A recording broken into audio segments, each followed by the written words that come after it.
ಮತ್ತು ಗ್ಯಾಂಗ್ ರೇಣುಕಾಸ್ವಾಮಿ ಕೊಲೆ ಪ್ರಕರಣ.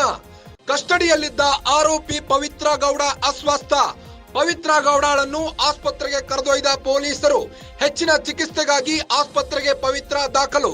ಇಂದು ಮಧ್ಯಾಹ್ನ ಠಾಣೆಗೆ ಬಂದಿದ್ದ ಪೊಲೀಸರು ಪವಿತ್ರ ಗೌಡಳನ್ನು ಆಸ್ಪತ್ರೆಗೆ ಕರೆದೊಯ್ದ ಪೊಲೀಸರು.